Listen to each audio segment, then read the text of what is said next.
韓国チョンラ南部ヨスクットン。着いた着いた。目の前には海を越えてたくさんの島たちが見える。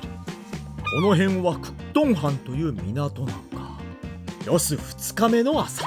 さて今日朝飯食べに行くところはこっち。朝から鼻に入ってくる塩の匂いって俺好き。そんなクットン藩をこっちはサビが今日も行く。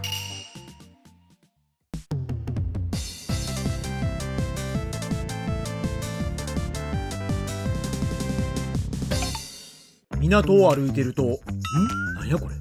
大きな船やけど漁船ではない気がする。大きく口を開けてこっちにおいでなんて言われてる気もするけど、ソギョンド船着き場。はっはー、ここから違う島に行けたりすんねや。車とかも一緒に乗ることができんねや。ええよね、そういう旅行。小さい頃家族でそういう旅行したな。楽しいよね。目の前には待合室まである。自動販売機には釣りしてるおじいちゃんと孫かな。せやで今日も朝からヨスの海の幸を味わいに行く。ほらデカデカと書かれてんのよ。クットン水産市場。胸の鼓動が耳にまで響いてくるようや。お魚えらいまつげ長いけど、やはり市場の近くには食べ物屋さんが集まってるっていうのはどこも一緒なんやな。さあ見えてきたで。着いた。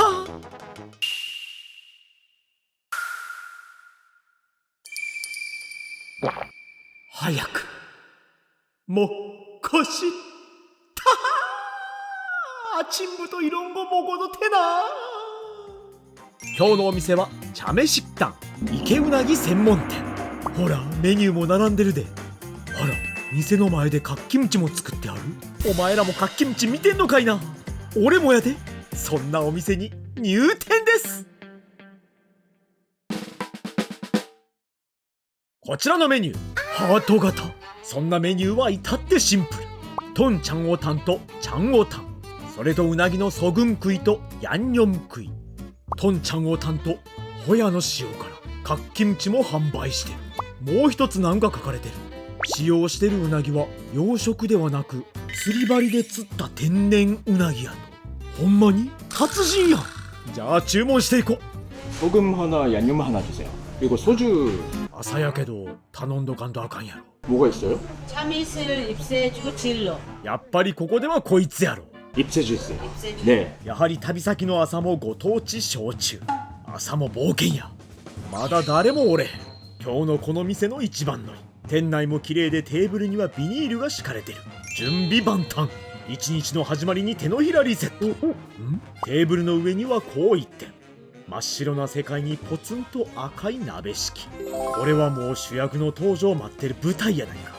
そんな時出してくださった基本のおかずはホヤの塩辛。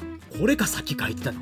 わかめの和え物、じゃこ炒め、みじん切りにされた生姜、サムジャン、ヨルムキムチ、玉ねぎとニラの入ったソース、ドトリム、もやしの和え物、そしてカッキムチ。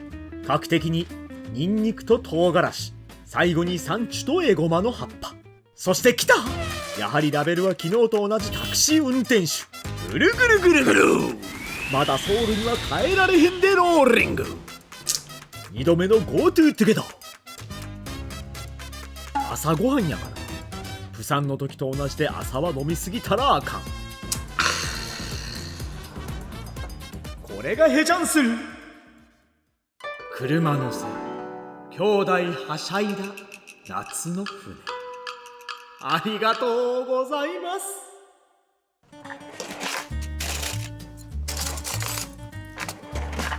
ヨスやから最初はカッキムチ。さっき外であんな光景見てもうたしな。パクリと入れるとシャキシャキとした歯ごたえにうなる。酸味と辛みに包まれる。これこれ。休みなくじゃこ炒め。港の前やとこういうおかずに手が伸びてしまうよな。食べると自然に緑の瓶が目に入ってくるよな。まだかかるよな。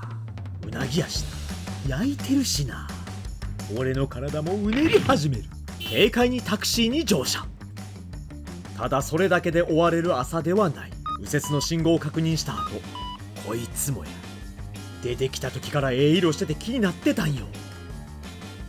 これがグリーンキャブに合わんはずがないやんか。ごくり。そしてパクリ。固めの大根で俺の顎にアラームが響き渡る。酸味もこんな朝にぴったり。心はハート。いや、目の前のメニューハートやからさ。そのハートは虚しく割れる。まだ時間かかるよ。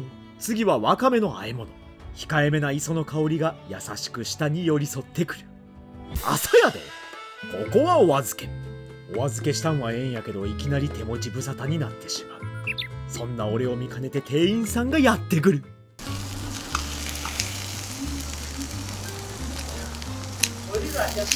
うわ、来た。うなぎの使い手、四すに氷。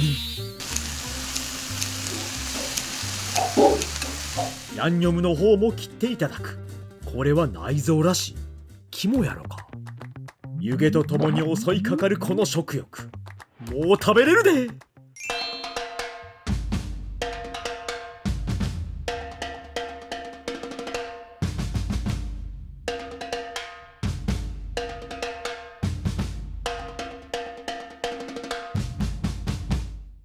まずはこっちの塩焼きの方をロケットスタートで2切れ。一つ一つの身が大きく立ち上がってるやん。夫婦朝やのにこの贅沢な感じ。もう直視できひん。一口。目覚まし代わりの白身のテロリスト。とろけて時間が逆戻り。海風ベッドで爆睡希望。見た目からも分かってたけど、このふっくらさ。身もしっかり詰まってる。蒸された感じもするこの食感は、俺を朝から驚かすには十分なほどの破壊力。そりゃそうや。一口じゃ終われんよ。次はこのヤンニョム。切れてへんけど、俺からしてみたらラッキーパンチ。オートマティック2切れ。こっちもプルンプルンしてる。綺麗な赤い鎧をまとったうなぎを静かに入れる。熱いけどヤンニョムやからといって辛くはなく、味付けもそんなに濃くはない。息は自然に漏れる。こっちもうまいやないか。いやー、待った甲斐があった。こっちもえらい待っててんで。こんなふわふわとしたうなぎを目の前にしたら、右手はこう描く。人は欲張り。あっち食べたら次はこっち。塩焼きの方を出してくれたお醤油に少しつける。迷いもなくパクリ。塩焼きはそのままでもうなぎの味が出てるけど、お醤油アシストで旨味だけが切り取られた感じがする。そしてサンチュ、エゴマの葉っぱも。もう一つしないといけないのはこのヤンニョムうなぎをのせる。そしてその上には細かく刻まれた生姜ものせる。最後にこのニンニクをサムジャンにつけのせる。これが韓国流うなぎの食べ方。うなぎちゃんのお姿は見えないようになってしまうけど、葉っぱたちも体をうねらせるに違いない。そのまま食べてもうなぎの臭みは全くないねんけど、生姜とエゴマの葉っぱの組み合わせは憎い。憎すぎる。この顔が一番憎いな。もう一つ憎いのがこれ、ホヤの塩辛。最初ちゃんじゃがと思ったんよ。違うねん。ここの名物おかず。一口入れると独特の香りが口いっぱいに広がる。交互に手が伸びる。次はこの塩焼きを玉ねぎのベッドで寝かせ、玉ねぎの布団もかぶせる。水ニラ。それを下から包み込む。一つの料理でバリエーションに富んだ食べ方ができる。ラジオ体操よりも効果的。そうなると水分補給かな。何回も言うけど朝やで。今日一日まだ長いねんで。持ち上げて気づく。右手に持ちたい。サンチュ、エゴマの葉っぱ、塩焼き一切れ、醤油にドボン。急降下。生姜も急降下。生ニンニクはお友達のサムジャンと一緒にゆっくりと着陸。これはもう小さな味の火山や。大地が包む夜明けのスキャット。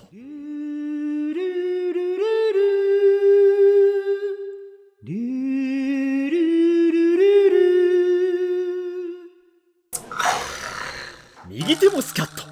朝飯でこんなに壊れてると、明日には店先の水槽には俺が泳いでるんやないかと思われる。にしてもいつまでもグラスを置かない男。ヨルムキムチもどこに行ってもおかずが多いから得した気分。口の中をさっぱりさせると、次はこのドトリム。あ、ちょっと待って、崩れそう。流れが狂う。プルプルしすぎや。これは日本人あるあるよね。和食やったらスプーンに持ち帰ることがないから。17年もおるのに食欲の前では大きく壁が立ちはだかる。再び生姜に向かい出す。ふっくらとしたうなぎを食べてると忘れそうになるけど、実はこれメインじゃないんよ。メインの前のエピタイザーやと思ってうなぎ頼んでてんけど、思いのほか美味しくて、これがメインのような顔で食べてもうてる。もやしもパクリ。これもしてみたかったんよ。カッキムチはうなぎちゃんの救命胴衣。淡白なうなぎの身はヤンニョムとカッキムチで優雅に泳ぎ出す。優雅に泳いでるところ申し訳ないねんけど、もうこれ以上メイン食べてますみたいな顔してたらあかんわ。そろそろ頼もうか。돈장어당 하나만 주세요。頼んだケーキ漬けに、いやちょっと待てよ。結局はこの兄弟。あ、ここ茶飯食ったんやった。また包んでいくで。茶飯食ったんやからな。どっちが妹かわからんけど、姉妹仲良く並び出す。もうこの辺は手慣れたもんや。最後はニンニクをサムジャンにつけ、メインが来る前にしっかりと花道を作ってやらんとあかんわな。朝から精がついて仕方がない。大丈夫か？暴れへんか？警察に引っ張られる可能性もあり。そろそろ出てくんで。汗かくやろうからジャケットは脱ぐ。俺の体が真っ白すぎて店員さん心配するやろうからエプロンを装着。さあ準備は整った。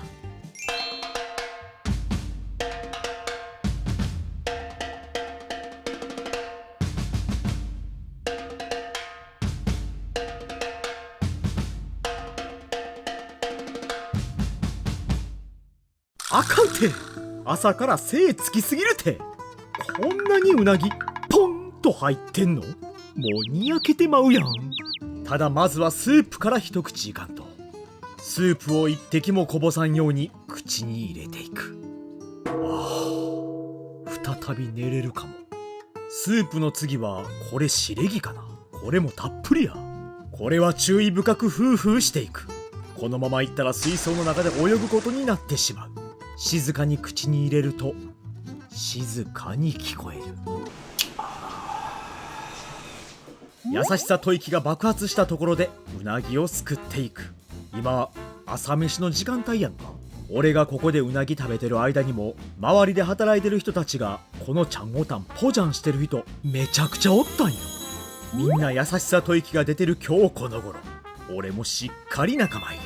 こんなに丸々としてしっかりした身をフーフーした後、一気にかぶりつく。ほろりほろり。さっきの杭とは違ってうなぎの身をしっかり噛んでる。でも歯を入れると自然に身は崩れ、口いっぱいにうまみが広がる。間違って骨まで噛んでしまう。うまさで気抜けてる証拠やな。このスープも濃い天ジャンクのような感じで非常に食べやすい。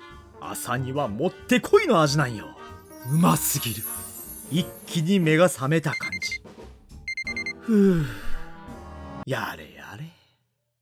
そりゃ黙ってはいられへんわな。この一杯も次の一すすりのための序章に過ぎない。グイッと。これこれ、一杯入れた後の一すすり。予定にはないもう一すすり。お皿の中にはこの大きなうなぎの塊が2つ入ってる。本当はご飯と一緒に食べるのがええねんけど、別注文ってこともあり、その前にうなぎめっちゃ食べたってこともあり、この後別の店に行くってこともあり、うなぎだけを食らっていく。このスープご飯にめっちゃ合うと思うで。そしてこの天ジャンクのようなスープにしっかりと使ったうなぎ。朝一番でこのスープを胃に入れたら、その日一日元気に動けること間違いなし。大げさに言うてんの。壁にも書いてあったけど、養殖じゃなく天然物でこの値段やったらかなりお得感あるし、こりゃ近所で働いてる方たちも朝から食べたくなるわな。羨ましい。さてこっちのうなぎも最後の一つになってきた。欲張って杭も頼んでんけど、全く食感の違ううなぎを味わうことができた。こんな朝飯毎日食ってたら4時起きで港をランニングできるぐらいスタミナついてまうわ。さ最高。さて朝やしヘジャンするやから一本は開けんとこうと思ってたけど、結構飲んでもうたな。白ご飯食べてへんかったからやろな。まあそれはそれでよしとしよう。このお店での最後の一杯。やっぱり最後はこいつを飲み干してしまわなあかんやろ。港の真ん前でなんとも健康的な朝ごはんやった。にょろっと平らげた。ヨスククトン藩の目の前にある池うなぎの専門店。スタミナも全開。店出てすぐ目の前にバス停があんねんけど、停留所の名前茶目食ったんやって。専用のバス停やで。養殖ではなく天然のうなぎが腹いっぱい食べれる。いやー大満足や。そろそろヨス旅行出張もクライマックスに近づいてきた。最後の最後まで俺はリールに巻かれていくで。次の店に向かおう。ということで本日の食物語はこれでおしまい。チャルモゴスミだー。